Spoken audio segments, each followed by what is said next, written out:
পর্ব ৩ কুরবানির গরু।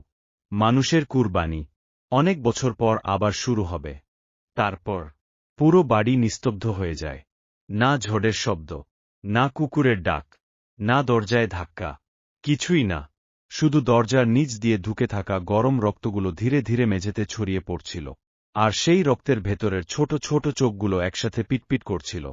আকাশ স্থির হয়ে দাঁড়িয়েছিল। তার বুক ধড়ফড় করছে। রক্তের ভেতর একটা মুখ তৈরি হয়। একটা মানুষের মুখ, চামড়া ছাড়া লাল মুখ। আর সেটা ধীরে ধীরে হাসতে শুরু করে। আকাশ ভয়ে পিছিয়ে যায়। ঠিক তখনই দেয়ালের ঘড়িটা নিজে নিজে বেজে ওঠে। কিন্তু সময় ছিল রাত 2:27। কাঁটা নড়ছিল না। তবুও ঘড়ি বেজেই চলছিল। প্রতিটা শব্দের সাথে বাড়ির দেয়াল কাঁপছিল। হঠাৎ করিডোরের লাইটগুলো জ্বলতে শুরু করে।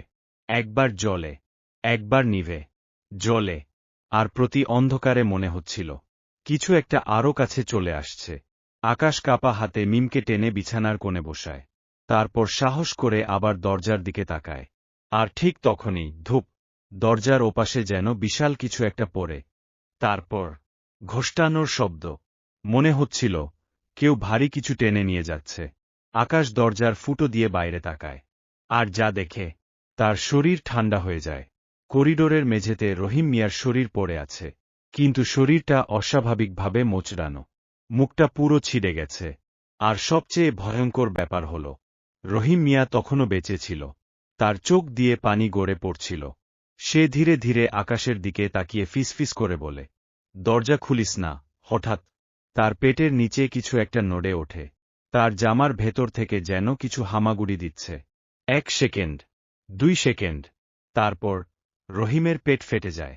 চিরে বের হয়ে আসে একটা কালো মানুষের হাত। তারপর আর একটা।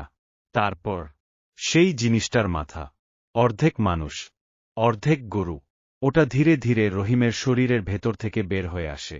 যেন রহিমের শরীরটা ছিল একটা খোলস। রক্ত মেঝেতে ছড়িয়ে পড়ে। হাড় ভাঙার শব্দ, চর্বণ করার শব্দ। আকাশ মুখ চেপে ধরে।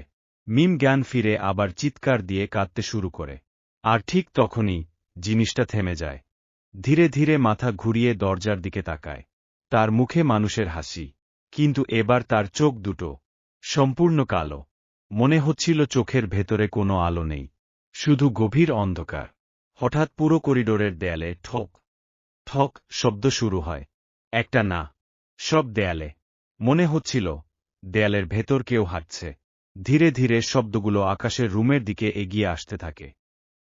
তারপর দরজার পাশের দেয়ালটা ফুলে ওঠে। মিম কাঁপতে কাঁপতে আকাশকে জড়িয়ে ধরে। দেয়ালের রং ফেটে যায়। আর ভেতর থেকে ধীরে ধীরে বের হয়ে আসে একটা মানুষের মুখ।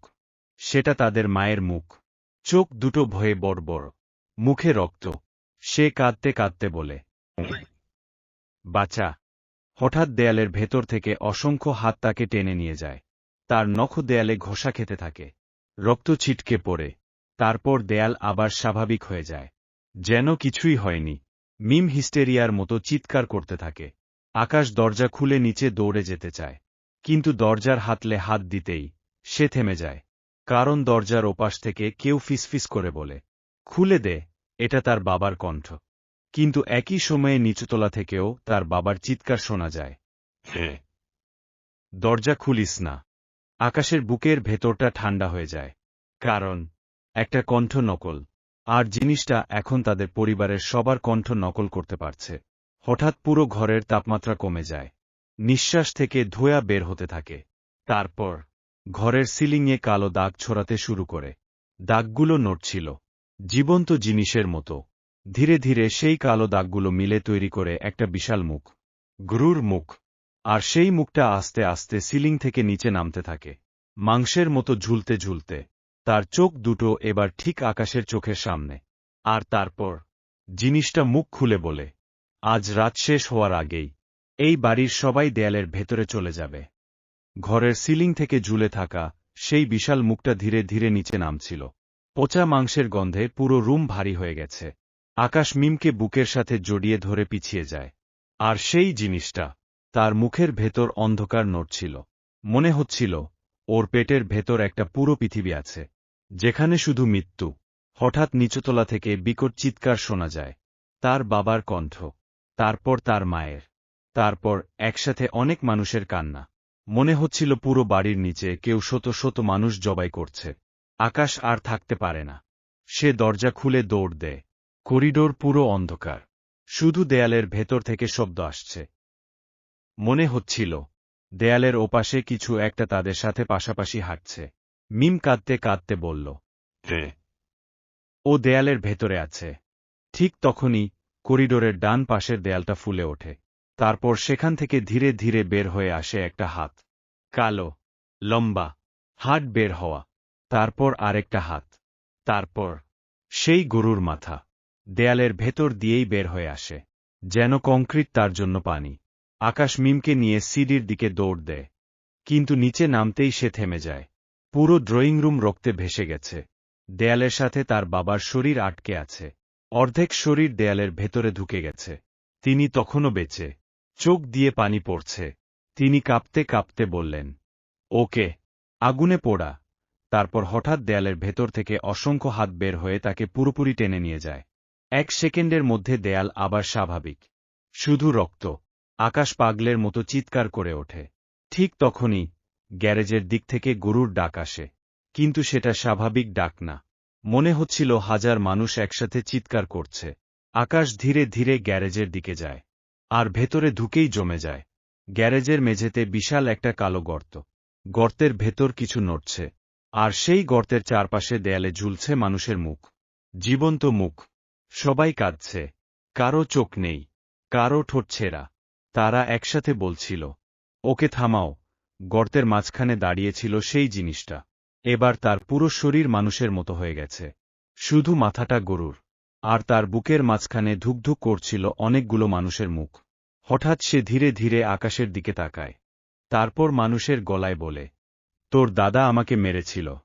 কিন্তু কুরবানি শেষ হয়নি। প্রতি 10 বছরে আমি ফিরে আসি। হঠাৎ আকাশের মনে পড়ে যায় দাদার পুরনো একটা কথা। ছোটবেলায় দাদা বলেছিল, এই বাড়ির নিচে কিছু আছে, যেটাকে কখনো জাগাতে নেই। আকাশ কাঁপতে কাঁপতে চারপাশে তাকায়। তারপর তার চোখ পড়ে কুরবানির জন্য রাখা পেট্রোলের ড্রামের ওপর। তার বুকের ভেতর একটা সাহস জেগে ওঠে। সে ধীরে ধীরে মিমকে পিছনে সরিয়ে দেয়। তারপর ড্রামটা তুলে পুরো গ্যারেজে ছড়িয়ে দেয়। জিনিসটা তখনও হাসছে।